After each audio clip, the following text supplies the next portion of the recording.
No, Florida man. This week we've got Dear Sexy, two actual Dear Abby letters. But what if Kevin Nash were to give advice to these two individuals? First one, Dear Sexy, I'm a 48-year-old woman.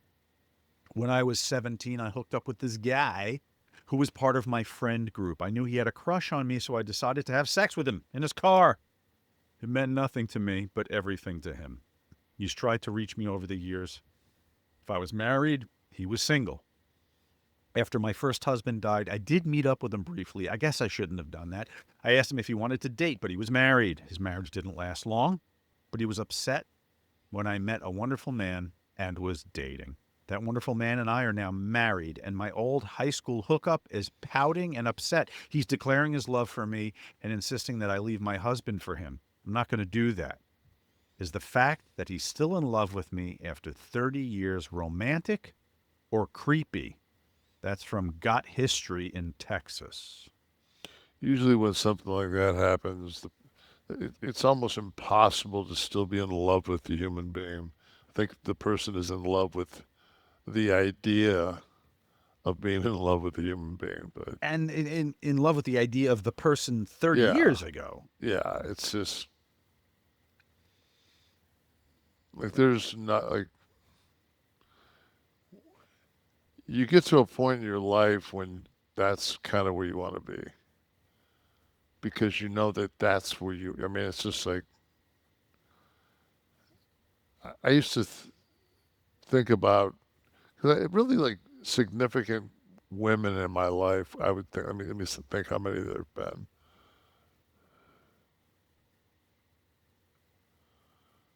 How many in high school? Let's start there. One, Okay.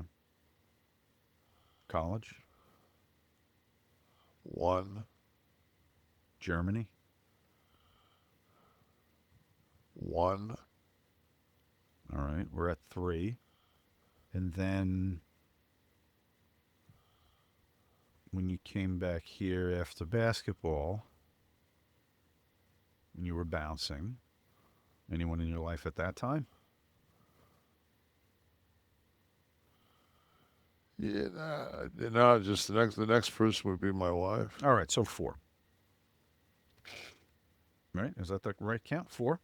So four significant, serious relationships.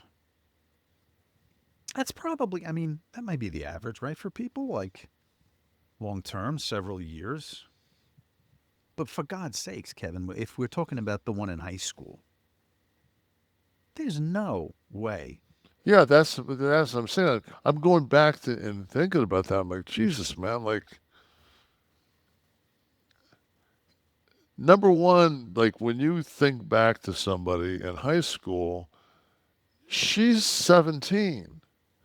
Yeah, and in your mind, it's the 17-year-old Yes, year I old mean, version. it's just Yeah. like you've never even met the 66-year-old her. You never know what's gonna. Oh. Yeah, I mean, Well, she did run into him in this example more recently, but still, the you don't know what's going on well, elsewhere. see, number one, just it seems to me that you would run into somebody several times in your life that you're small town. You're a Mm, small town person. Like you're right. you're one of those that haven't moved 25 miles from their high school. Kev, of course, you're married now, but if we're thinking to the previous three relationships, if you had to lay a little money down, which one of them do you think would have turned out best? I'm talking from I strictly the most superficial I have physical. no idea because I was so out of control.